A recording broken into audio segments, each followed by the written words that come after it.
Dialogue in the Dark takes place in a pitch dark room, and Dialogue in Silence takes place in a silent room. And then we are employing and training blind or deaf people to be tour guides or to be trainers in a workshop setting.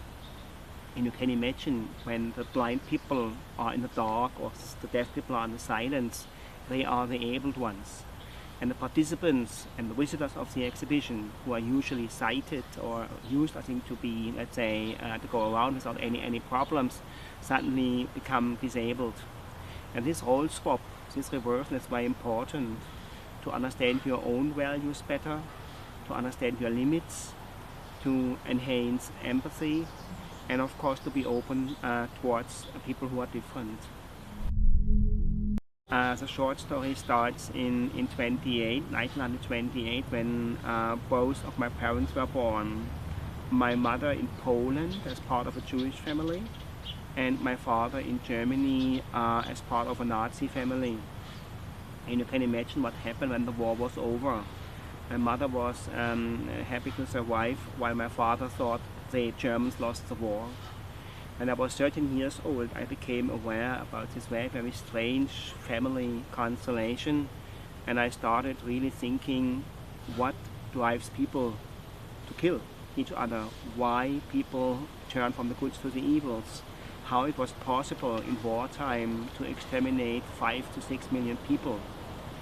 And so I spent my entire studies, my PhD, everything to understand in a way what are the methodology, what are the technique that this can happen. It's not a German phenomenon, it's an international phenomenon. Go to Rwanda, go to Bosnia, go to wherever, you know how it is. It's not a German phenomenon. Germans were maybe just good at engineering at death. And when I finished my thesis, I started working for a radio station. And one day I was asked by my director if I can imagine a work training for a guy who lost his sight by an accident.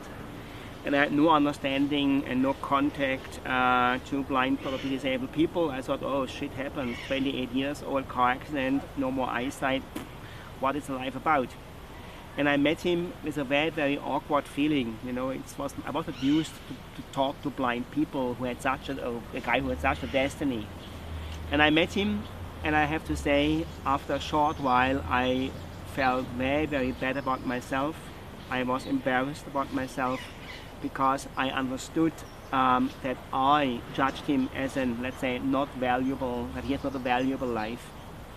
And when you keep in mind my family history and my studies, so I was really surprised that I am even able, I think, to bring people in distance and judge and be trapped by my prejudices and my stereotypes and by lack of understanding and my lack of openness.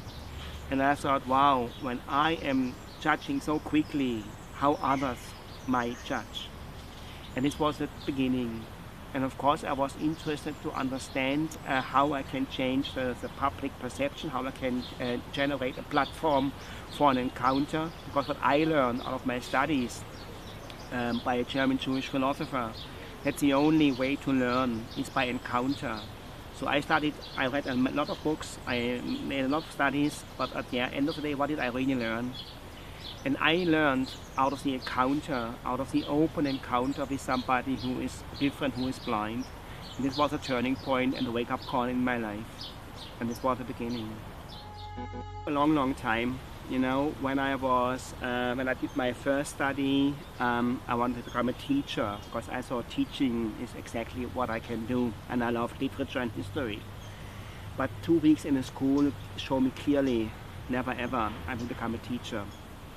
So I stopped, let's say, this career.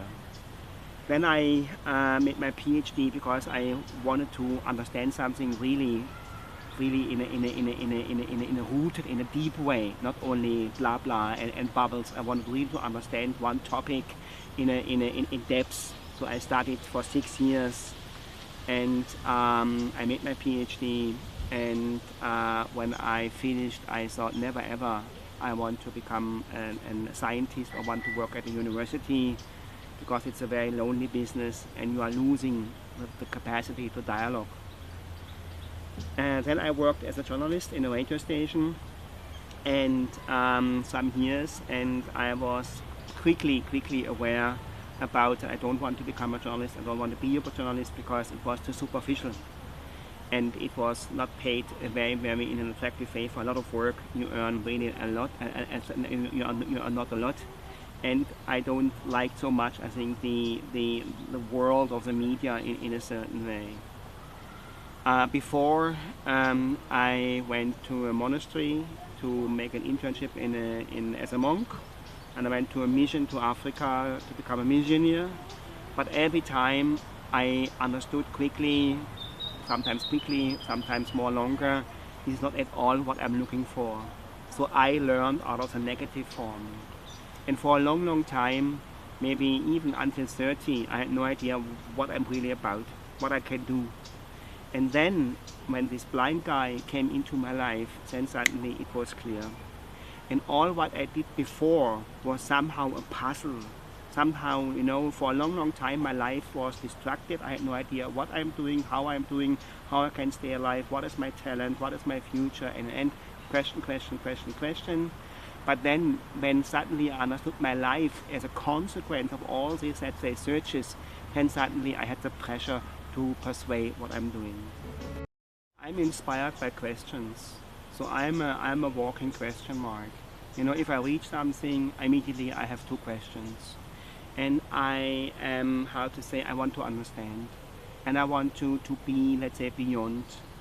Now there is a big buzz on social entrepreneurship, and they are the heroes. I don't think so. The question is, what's next? I'm all the time trying to be a little bit beyond. This is inspiring me. And then of course it's all the time interesting. This is maybe the luck I have with my job, that I have a possibility to meet really fantastic people. Big people, important people, but who is important. And I will tell you a story which really inspires me and gives me somehow some stability in what I'm doing.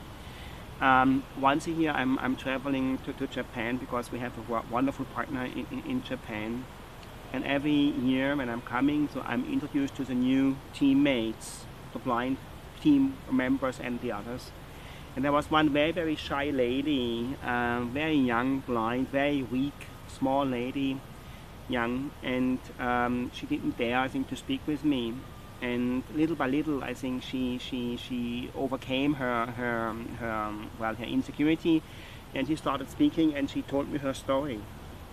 And she was living in a very small village in the countryside in Japan, and heard about Dialogue in the Dark. And so one day she took a train and traveled to Tokyo and applied for a job as a guide, and she was taken. And now then she moved from a sheltered family house to the city of Tokyo and earn her own money, and she is happy to be a tour guide and loves the job and says thank you, blah blah blah.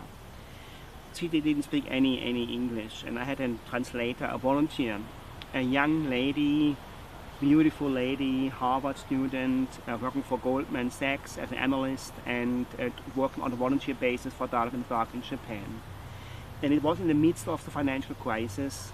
And when we stopped the interview, the Goldman Sachs lady said, what I'm afraid about, when this lady, blind young lady, very weak, is so encouraged, I think, to move from her place to Tokyo and to start her new career. And these are exactly, I think, what it's about. You have to be open, I think, to question yourself, and you have to be thankful when you are questioned. And you have, of course, to be encouraged to express it. This is inspiring. One day I received a phone call from a gentleman who was an interpreter for a deaf lady, and they asked me for an interview. And I said, okay, why not? I had no contact with deaf people, why not? So let's meet the deaf guy. And then they came, interpreter, sign language interpreter, and the deaf lady, and we spoke. And in a moment, the lady laughed, and I asked, sorry, why do you laugh? Do I have a spaghetti here, or what happened? And she said, no, may I ask you a question? I said, of course, ask me a question. Are you coming from Freiburg? And I said, Freiburg? It's a city in the southern part of Germany. I said, no, I'm coming from Baden-Baden, another city from southern Germany, very close. And I said, listen, how you can imagine that I'm coming from this region of Germany, and you are deaf?